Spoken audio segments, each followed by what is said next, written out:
Smartfonimizning tashqi ko'rinishi bo'yicha ma'lumot bersam, ko'rib turganingizdek, bir-biridan juda ham chiroyli, o'ziga yarasha stiliga ega har bitta smartfon. Shuning uchun kelinglar, korpus qismi bo'yicha plyus va minuslarini sizga aytib o'tsam. Note 14 Pro Plus smartfonimizda o'ziga yarasha stilga ega, 8 sifatida qilingan, orqa qismi eko kojadan tayyorlangan, juda ham yoqimli, ko'zga ham juda ham zo'r ko'rinadi. Kameralar joylashuviga e'tibor bering.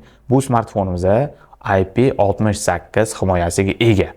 Bu chang va suvlardan umuman qo'rqmaydi degani, qo'shimchasiga yon ramkalari metalldan ishlangan. Honor X9D smartfonimizda tashqi ko'rinishi bunda ham juda ham chiroyli. Orqa qismi eko kojadan tashkil topgan, ranglar kombinatsiyasi ham tilla rang bilan juda ham zo'r kelishgan.